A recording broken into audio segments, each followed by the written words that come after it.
Welcome, dear friends, to a tale of unexpected twists, hidden truths, and the transformative power of love. Enjoy the story. Sarah Thompson pushed open the bedroom door, her perfectly manicured nails gleaming in the dim light. Her first action was to draw back the heavy curtains, flooding the room with bright morning sunshine. "Nick, honey, how are you feeling today?" she asked, her voice laced with concern. Nicholas Thompson had just enough time to slide his phone under his pillow before adopting a pitiful expression. "Oh, Sarah, darling, you're so thoughtful," he moaned. "I think I'm feeling a bit better today." Sarah perched on the edge of the bed, her tailored suit barely wrinkling. At 41, she was still a striking woman with auburn hair and piercing green eyes. "Nick, this is getting ridiculous. Let me call Dr. Anderson." Nick's eyes widened in panic. No, absolutely not," he protested, shaking his head vigorously. "I've told you this happens to me occasionally. My blood pressure spikes out of nowhere, and I'm out of commission for a few days. But it always passes on its own, I promise." He reached for her hand, his voice softening. "We've only just gotten people to stop gossiping about how I married you for your money. I don't want them saying you ended up with a sickly husband, too." Sarah smiled indulgently, running her fingers through his tousled hair. At 32, Nick was still boyishly handsome, with a charm that had captivated her from the start. Of course, after 5 years of marriage, she knew he wasn't quite the man he pretended to be, but she loved him anyway. "All right, darling," she conceded. "But if you're not better by tomorrow, we're calling the doctor. No arguments." As she left the room, Sarah's mind was already racing with the day ahead. The company was in the middle of crucial negotiations, and she couldn't afford any distractions. Nick was officially her assistant, but it was more for show than anything else. He knew little about business, but Sarah maintained the illusion that she couldn't manage without him. She paused at the bedroom door, looking back at Nick. He had already picked up his phone again, probably scrolling through social media. Sarah sighed softly.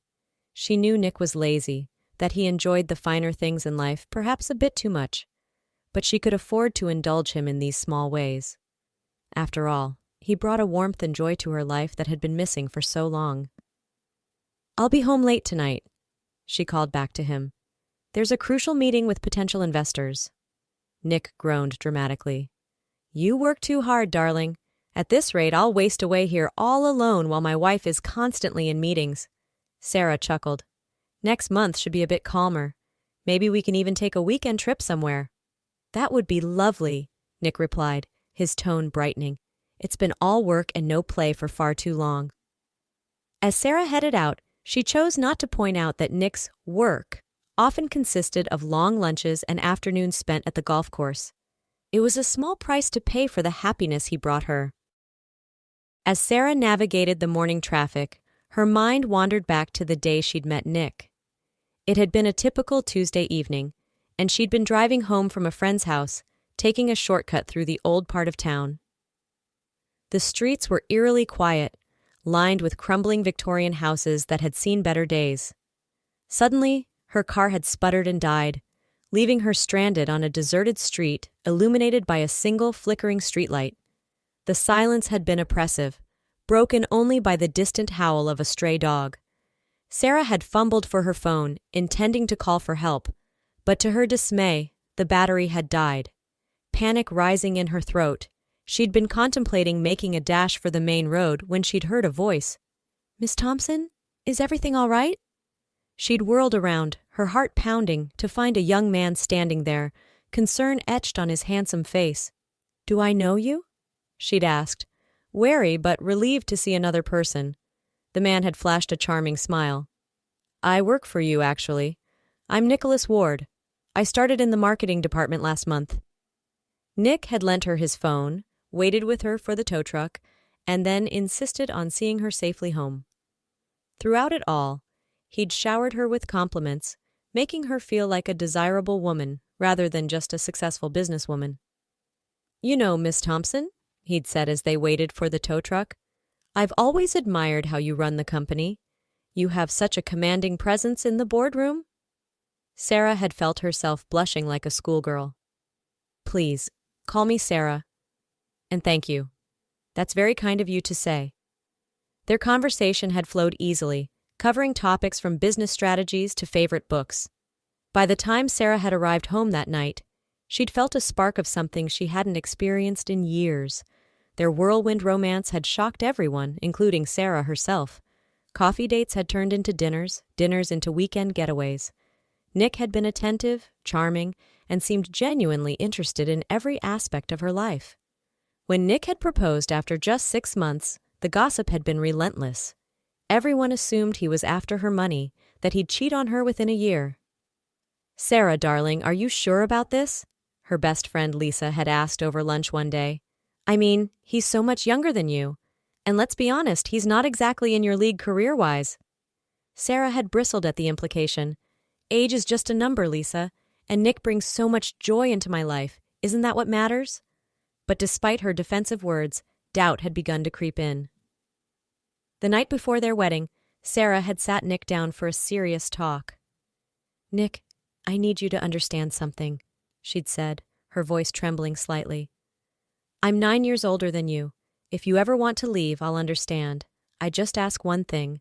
Let me be the first to know. No affairs, no sneaking around. If you're unhappy, we'll end things cleanly."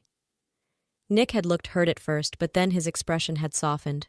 He'd taken her hands in his blue eyes serious. "Sarah, I promise you, I will never ever be unfaithful to you. I love you, age difference and all. You're the best thing that's ever happened to me." And despite all her doubts, all the warnings from friends and family, Sarah had believed him. She'd walk down the aisle the next day, her heart full of hope for their future together. Sarah shook herself out of her reverie as she pulled into her reserved parking spot at the office.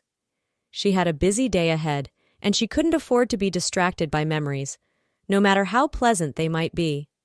As she walked into the building, her assistant, Jenny, hurried to meet her, tablet in hand. "Good morning, Miss Thompson," she said brightly. "Don't forget about your lunch meeting with the Andersons today. It's at Chez Louis at 1 p.m. Sarah nodded, her mind already racing with preparations. The Andersons were potentially huge clients, and she'd been courting them for months. Today was supposed to be the day they finally signed the contract. "Thanks, Jenny," Sarah replied, heading towards her office. "Can you make sure the final contract is ready, and perhaps have some flowers sent to their hotel room? Something elegant, but not over the top." Jenny nodded, tapping away on her tablet. "Already done, Miss Thompson. The contract is on your desk for a final review, and I've arranged for a bouquet of white orchids to be delivered to the Andersons this morning." Sarah smiled appreciatively. "What would I do without you, Jenny?" The morning flew by in a whirlwind of emails, phone calls, and last-minute preparations. Before she knew it, it was time to head to the restaurant. Sarah gathered her things, double-checking that she had everything she needed. "I'm heading out now, Jenny," she called as she passed her assistant's desk. "Hold my calls unless it's an absolute emergency." Sarah arrived at Chez Louis early, wanting to ensure everything was perfect. The maitre d' showed her to a quiet table in the corner, perfect for a business lunch. "Would you like anything while you wait, madam?" he asked politely. Sarah nodded. "Just a coffee, please. Black." As she sat there, going over the contract one last time, something caught her eye. There, just a few tables away, was a familiar figure. Sarah blinked hard, certain she must be seeing things. But no, it was definitely Nick. Her supposedly bedridden husband was sitting with his back to her, looking perfectly healthy. Sarah felt her heart begin to race. She even pinched herself, wincing at the sharp pain. But the scene before her didn't change. It was undoubtedly Nick, engaged in what appeared to be an intense conversation with someone Sarah couldn't see. She watched in stunned silence as Nick checked his phone, had a brief conversation, and then stood up to leave. Without thinking, Sarah signaled the waiter. "I need to step out for a moment," she said urgently, her voice barely above a whisper. "If my guests arrive, please tell them I'll be right back." With that, she was out the door, her mind reeling. Was Nick cheating on her? Had everything been a lie? The trust she'd placed in him, the love she'd given so freely? Had it all been for nothing? As she followed Nick at a discreet distance, Sarah felt a mixture of anger, hurt, and determination. Whatever was going on, She was going to get to the bottom of it. She'd been fooled once before in her life, and she wasn't about to let it happen again. Sarah's heart pounded as she followed Nick through the streets of downtown. He seemed oblivious to her presence, walking briskly with purpose. She had to quicken her pace to keep up, grateful she'd opted for flats instead of her usual heels today. Nick turned a corner, and for a moment, Sarah thought she'd lost him. She rushed forward, rounding the bend just in time to see him entering an apartment building. It was an older structure, probably built in the 1960s, with a faded brick exterior and window boxes full of bright geraniums. Without hesitation, Sarah marched up to the building. She scanned the list of names by the buzzer, but none of them were familiar. Taking a deep breath, she pressed the button for the apartment she'd seen Nick enter. A young woman's voice crackled through the intercom. "Yes? Who is it?" Sarah hesitated for a split second before replying, "I'm here to see Nick." There was a pause, then, "Nick? Oh, okay, come on up." The door buzzed open, and Sarah stepped inside. The lobby was small and dated, with scuffed linoleum floors and yellowing wallpaper. As she climbed the stairs to the third floor, Sarah's mind raced with possibilities. Who was this woman? How long had this been going on? Her hands were shaking as she knocked on the apartment door. It was opened by a pretty young woman who looked to be in her early 20s. She had long blonde hair and wide blue eyes that looked at Sarah with confusion. "Oh," the girl said, her brow furrowing. "I thought you were here to see Nick." "I am," Sarah replied coldly, drawing herself up to her full height. Despite her anger, she couldn't help but notice how young and vulnerable the girl looked. "Where is he?" Before the girl could answer, Nick appeared behind her. His face paled visibly when he saw Sarah standing in the doorway. "Sarah?"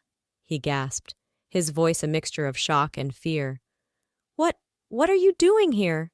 Sarah felt a surge of anger course through her. All the fear, the hurt, the betrayal she'd been feeling since she saw Nick at the restaurant came bubbling to the surface. "What am I doing here?" she repeated, her voice rising. "What are you doing here, Nicholas? I thought you were sick in bed." Nick's expression changed from shock to resignation. He sighed deeply, running a hand through his hair in that familiar gesture that Sarah had always found so endearing. Now, it just made her want to scream. "You'd better come in," he said quietly, stepping back from the door. "We need to talk." Sarah stormed past him into the apartment, her eyes darting around, taking in every detail.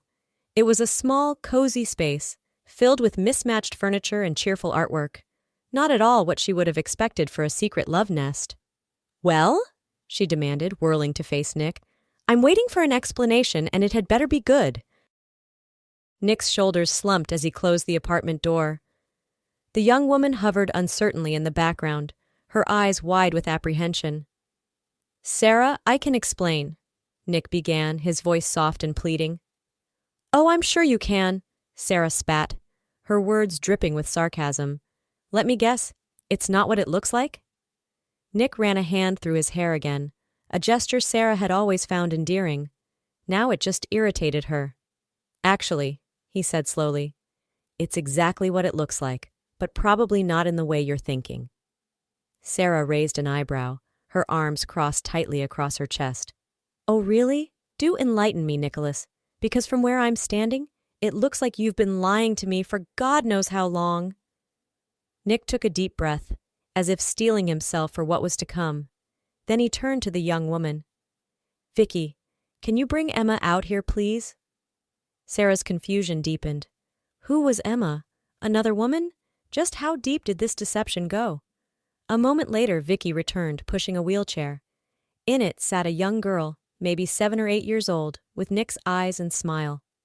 The child looked between Nick and Sarah with a mixture of curiosity and apprehension. "Sarah," Nick said, his voice thick with emotion, "this is Emma, my daughter." Sarah felt as if the floor had dropped out from under her. She staggered back slightly, groping for the edge of a nearby table to steady herself. "Your daughter?" she repeated, her voice barely above a whisper. Nick nodded, moving to stand beside Emma's wheelchair. He placed a gentle hand on the girl's shoulder as he spoke. "7 years ago, before I met you, I had a brief relationship with a woman named Melissa. We didn't part on good terms, and I didn't know she was pregnant when we broke up."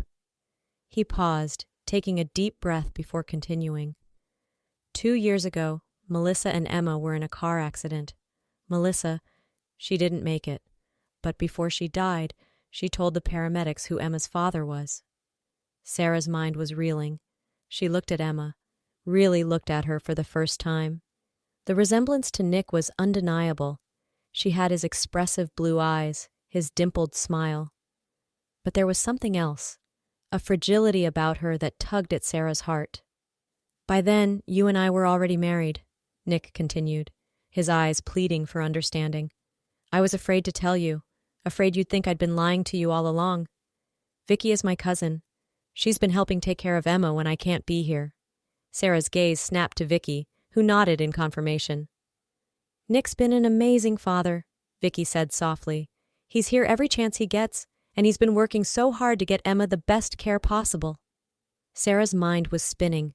All those times Nick had been sick or helping a friend, he'd been here with his daughter, a daughter who clearly needed a lot of care and support.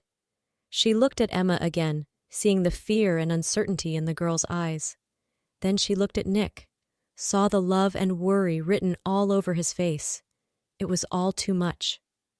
Without a word, Sarah turned and walked out of the apartment, ignoring Nick's calls for her to wait. She needed time to think, to process this enormous revelation that had just turned her world upside down. Sarah somehow made it back to the restaurant just as the Andersons were arriving. She plastered on a smile and threw herself into the negotiations, grateful for the distraction. For the next 2 hours, she was the consummate professional, discussing contract terms and future collaborations as if her personal life hadn't just imploded. But as soon as the Andersons left, contract signed and hands shaken, the full weight of what had happened came crashing down on her. Sarah sat at the now empty table, her head in her hands, trying to make sense of it all. Nick had lied to her, yes, but not in the way she'd feared. He wasn't cheating on her. He was caring for a child he'd only recently discovered, a child who needed him desperately. She thought about Emma, about the fear she'd seen in the girl's eyes. She thought about Nick, about the love and devotion that had been evident in every word he'd spoken about his daughter. And then, unbidden, she thought about her own past. 15 years ago, Sarah had been madly in love with a man named James. They had been planning their future together when Sarah discovered she was pregnant. At first, they had been overjoyed, but when complications arose in the pregnancy, James had shown his true colors. "Sarah, be reasonable," he had said, his voice cold and detached. "We can't afford to pour money into a pregnancy that might not even result in a healthy baby. It's better to cut our losses now." Sarah had been devastated. She had fought to keep the baby, using every resource at her disposal, but in the end, the stress and heartbreak had been too much. She had lost the baby, and with it, her ability to have children. The wound was old, but it still ached. Sarah had thrown herself into her work after that, building her company from the ground up. She had convinced herself that she didn't need love, didn't need a family, until Nick had come along and shown her how empty her life had been. Now, faced with Nick's secret, Sarah found herself at a crossroads. She could walk away, protect herself from potential heartbreak. Or she could open her heart, not just to Nick, but to Emma as well. With sudden clarity, Sarah knew what she had to do. She stood up, gathering her things, and headed for the door. She had a family to see. Nick paced the living room of their shared home, his stomach in knots. It was late, much later than Sarah usually stayed out. He'd tried calling her several times, but her phone was off. Typical Sarah, always forgetting to charge it. He knew things would never be the same after today. Sarah would probably file for divorce. He'd lied to her after all, and Sarah didn't have children of her own. She'd likely want nothing to do with a ready-made family, especially one with the complications Emma's condition brought. Nick loved Sarah. He really did. But if she made him choose, he'd choose Emma. His daughter needed him. The sound of the front door opening made Nick freeze. He heard voices. Sarah wasn't alone. His heart sank. Had she brought a lawyer with her? The living room door swung open, and Nick blinked in surprise. There stood Sarah, smiling widely with Vicky and Emma beside her. "I don't understand," Nick said, his voice barely above a whisper. Sarah's smile softened as she stepped into the room. "It means, my dear husband, that your daughter is going to be living with us from now on. It's not right for children to be separated from their parents." She turned to Vicky. "And if you're willing, we'd love to have your help. With pay, of course." Nick felt tears welling up in his eyes. "Sarah, I don't know what to say." Sarah crossed the room and took his hands in hers. "You don't have to say anything. We have a lot to talk about, but for now, let's just focus on getting Emma settled in, okay?" Emma looked between them, her eyes wide with hope and uncertainty. "Does this mean you want me here?" she asked softly. Sarah knelt down beside Emma's wheelchair, taking the girl's small hand in hers. "Emma, sweetheart, I want you to know something. I may not be your birth mother, but I would be honored if you'd let me be a mother to you. This is your home now, if you want it to be." Emma's face broke into a radiant smile, and she threw her arms around Sarah's neck. "I'd like that very much," she whispered. As Nick watched his wife and daughter embrace, he felt a wave of love and gratitude wash over him. He knew they had a long road ahead of them, but in that moment, he believed that everything would be okay. That night, after Emma was asleep in her new room, Nick and Sarah stayed up talking until dawn. She told him about her past, about the baby she'd lost and the fertility issues that had followed. "I always thought I'd closed that chapter of my life," Sarah admitted, her voice soft in the pre-dawn light. "But seeing you with Emma, it made me realize how much I've been missing." Nick reached out, taking her hand. "I'm so sorry I lied to you, Sarah. I was afraid of losing you, and instead, I almost lost everything." Sarah squeezed his hand. "We both made mistakes, Nick. But what matters is where we go from here. I want us to be a family. You, me, and Emma. It won't be easy, but I think it'll be worth it." As the first rays of sunlight crept through the windows, Sarah and Nick fell asleep in each other's arms, both feeling that they'd been given a second chance at love and family. 2 years later. Sarah sat on the edge of the bed, staring at the piece of paper in her hands with a mixture of shock and disbelief.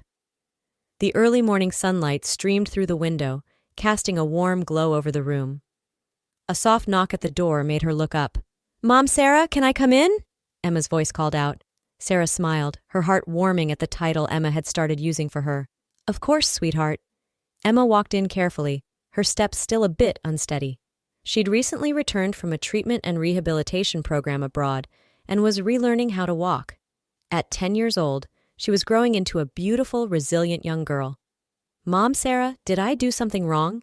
Emma asked, her brow furrowed with concern. Sarah shook her head, patting the bed beside her. "No, honey, not at all. Why do you ask?" Emma settled next to her, leaning against Sarah's side. "You seem different today." "Dad's worried too. He's been pacing in the kitchen all morning." Sarah chuckled softly, wrapping an arm around Emma's shoulders. "Your dad's always been a worrier, but you're right. Something is different today. The doctor told me something unexpected." Emma looked up at her, curiosity shining in her eyes. "What is it? Is everything okay?" Sarah took a deep breath, her voice trembling slightly with emotion. "Emma, sweetie, it looks like you might be getting a little brother or sister soon. I'm pregnant." Emma's eyes widened, and for a moment, Sarah held her breath, unsure how the girl would react. Then Emma threw her arms around Sarah, hugging her tightly. "That's wonderful," she exclaimed. "I've always wanted to be a big sister." Sarah felt tears spring to her eyes as she hugged Emma back. In that moment, she realized that it really was wonderful. Despite what doctors had told her in the past, despite her age, she was 43 now, none of that mattered. What mattered was the love that filled their home, a love that was about to grow even stronger. "What do you say we go tell your dad the good news?" Sarah asked, smiling through her tears. Emma nodded enthusiastically, taking Sarah's hand as they walked out of the room together. They found Nick in the kitchen, attempting to make breakfast and failing miserably. "Nick!" Sarah called softly. When he turned, Flour smudged on his cheek, she held up the positive pregnancy test. "We're having a baby!" Nick's jaw dropped, and for a moment he stood frozen in shock. Then he crossed the kitchen in 3 long strides, sweeping Sarah and Emma into a tight embrace. "A baby," he whispered, his voice choked with emotion. "Our baby."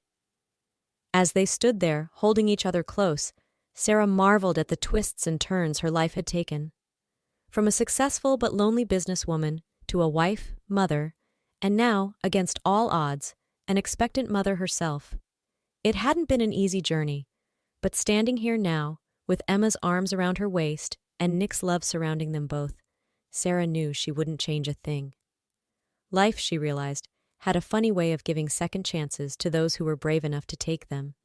And as she looked at her family, the husband she adored, the daughter who had stolen her heart, and the new life growing inside her, Sarah knew that she had been given the greatest second chance of all, the chance to love and be loved, completely and unconditionally.